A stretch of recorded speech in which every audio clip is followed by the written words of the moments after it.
I always think it's a good thing when multiple manufacturers push to create the same line of product for consumers. And today, let's look at two flagship light and fast badminton shoes in the form of the super popular Yonex Aerus Z badminton shoes, as well as the Li Ning Blast SE. Or if you like the full name, Li Ning Blast SE JF01. So Yonex has produced quite a few generations of their light and speedy badminton shoes, starting from the older SHB F1 models quite a few years back, all the way to the current Aerus Z series, with each generation getting better from the previous one. Li Ning too have entered the market with their ultralight and speedy badminton shoes, namely their Blast series, but at the time of publishing, I'm also aware that they have just released a new series of super light badminton shoes called the Mirage Pro. However, as I'm unable to get my hands on the Mirage Pro shoes yet, we'll focus our discussions on the Blast SE, which has been on the market for more than a year and are worn by plenty of leading athletes such as Anthony Ginting, Jonatan Christie, Yuta Watanabe, Sindhu, etc. So what are the main advantages of a super light or ultralight pair of badminton shoes? Well, if you tried a pair before, you immediately tell the very noticeable difference in the weight for each shoe, and personally for me, they're quite addictive. Once you've gone super light, going back to a normal pair or a heavier pair of badminton shoes is actually quite hard. Going super light often means manufacturers have to remove additional materials, which often adds to long-term durability or thicker cushioning for the shoe. I remember the first generation of Aerus often had players complaining the tearing of the side of the toe box fairly quickly, especially if you're quite an aggressive mover on court. But as we've progressed with better materials and design, these have mostly been solved, and it's also good that other brands such as Li Ning is entering the super light badminton shoe market to provide us with more options. Now, I wear 28cm size badminton shoes, or equivalent to a UK size 9.5 or US size 10 for Yonex.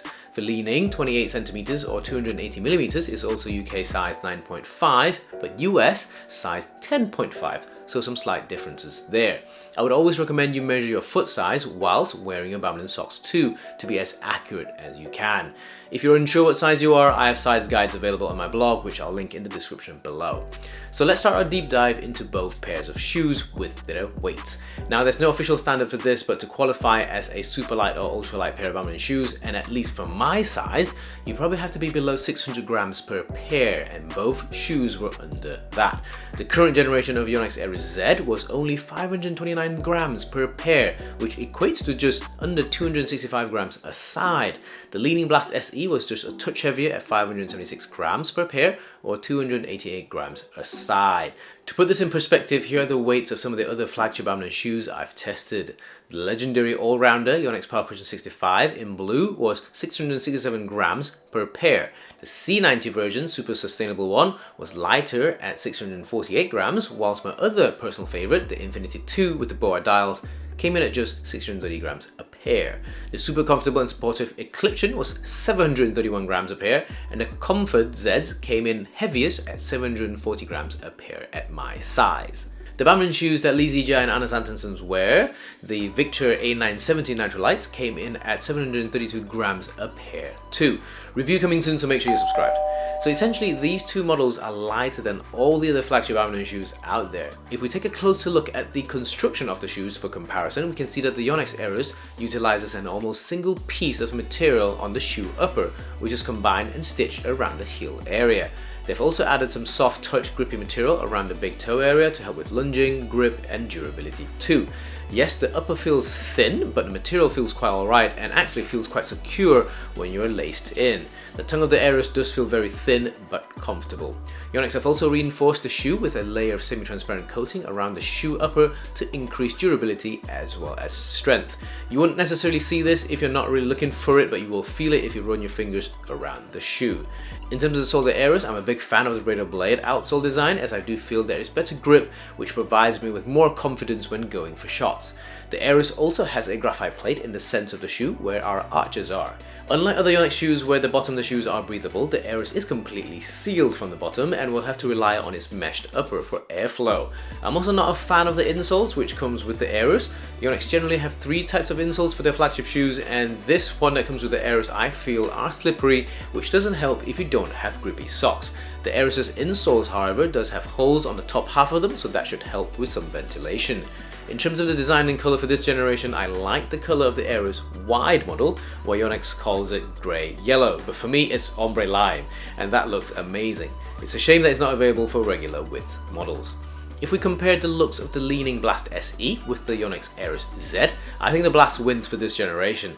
For example, all the mesh areas on the Li Ning Blast around the midfoot to the heel area as well as the upper side of the tongue all have some form of glitter wires or cables infused into the mesh. This helps reflect light in a nice way and it's a nice touch. Obviously a full white badminton shoe is a love or hate thing for many of you, but in this instance I think it's a pretty cool one. The shoe's upper, similarly to the Aerus, also felt fairly thin but was adequate in ensuring your foot was locked down well when laced up. The shoe upper also featured some carbon fiber looking designs, whilst the big toe area was also reinforced with some extra material for added durability. The material on the toe section differs to the Aerus and it's not as grippy or has a soft touch feel to it. It just feels like another layer of synthetic leather attached to it. One more thing that I liked about the Blast is the heel pull tab. I believe it's reinforced nylon which was sewn into the shoe and it was semi-transparent, it looked good and felt good. Also, all the tech and shoe models was proudly introduced and displayed at the heel area as well. If there's one complaint I have, it's the shoe's upper tongue. It just felt like very big ears and it felt excessive and flimsy. Occasionally after wearing it for a while, they would actually slide onto one side of the shoe. In terms of the shoe's sole, the bottom of the Blast is breathable with the 6 holes you see from the bottom of the shoe, providing air vents directly into the shoe, and if you remove the insole, you'll also see the insoles have different materials and textures on it, especially around the forefoot area where the waves on the insole had an extra layer of material beneath it. However, the insoles of the Blast are quite soft and it's certainly softer than the Aerus's insole. Also, whilst the Li Ning's Blast insole has a slightly grippier surface than the Aerus's insole, it is thinner too, so bear that in mind. And finally, the Blast, like the Aerus, also features a carbon fiber plate around the arch area of the foot, helping maintain structure and stability of the shoe. Speaking about structure, remember to protect your precious badminton rackets from chips and scratches with the premium racket protection tape with free delivery worldwide on ckYW.com/shop. We also have some super limited editions player signed prints too. So how do they compare and play? In all honesty, I think both pairs are great. Yes, they each have their pros and cons and let me lay them out for you. In terms of fit, I find the Li Ning Blast is slightly wider than the Aerus, and if you have thicker or if you have wide feet, the regular Aerus model isn't going to fit you. And this is the first generation of Aerus that has wide models, so take advantage of that. The Li Ning Blast, however, should be able to accommodate players with slightly wider or thicker feet, but if you don't have wide feet, just lace them up tighter, you'll be fine. In terms of comfort, Li Ning badminton shoes generally feel stiffer compared to Yonex counterparts over the years, but the Blast does have more padding around the heel area compared to the Aerus.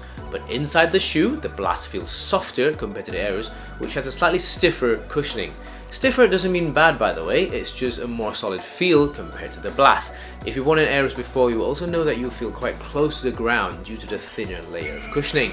The Blast also makes you feel closer to the ground, but it just has that softer, more plush cushioning compared to the Aerus. It's not that one is ultimately better, it's just down to personal preference, and both were super comfy. In terms of how grippy the outsoles are, I've not had issues with both sets of shoes, either playing on rubber mats or on wooden floors. If it's a bit dusty, just wipe the floor clean or have a wet towel by the side of your court and you'll be fine. Also, because the Aerus is lighter, albeit not by much, the Aerus does feel that bit faster, but either pair doesn't feel too much difference in weight after you've warmed up. And for those of you who've watched my channel for a long time, you'll remember me saying that my favorite shoe series was the Aerus. And if you watch some of my recent videos, you'll notice that I'm wearing the 65s instead of the Aerus. So why is that? The reason is, whilst I love the feeling of ultralight shoes, they feel weightless and moving around feel very fast and free. I find that if I'm training or playing more than 2 or 3 sessions a week at a high intensity, especially in halls where it has a solid base, I find that my legs are often pretty tired and fatigued, or even sometimes sore, and I attribute this to the slightly thinner cushioning or padding. Don't get me wrong, for tournaments or matches where I know I want to play as fast as I can or as free as I can, I still whip out the lighter shoes such as the Aerus or the Infinity and enjoy my badminton. And here we have an opportunity to be coached by who are you again? Best coach ever, or hardest, strictest coach ever. Alles auf CK. Wirklich, spielt alles auf CK. But for long badminton sessions, I still prefer slightly more cushioning. And it was the same for the Li Ning Blast too. I recently spoke to Anthony Ginting about his shoe choice, which was this very Blast model, which he has worn for quite a while, and he says he likes it very much, and I totally understand why. If you're looking for ultimate durability, I actually can't tell you that because I don't wear through shoes very quickly. The shoes are often worn out before they have holes in them, so both of these shoes are winners in my book. They do have their own individual strengths, but it's a win for consumers who now have another brand in Li Ning to consider for ultralight badminton shoes. If you prefer a tighter fit, try the Aerus. If you want something softer but still feels very light, maybe give the Li Ning Blast a go. If you want the ultimate lightness and speed, go for the Aerus. If you want a slick, full white, fast badminton shoes, go for this model of Blast.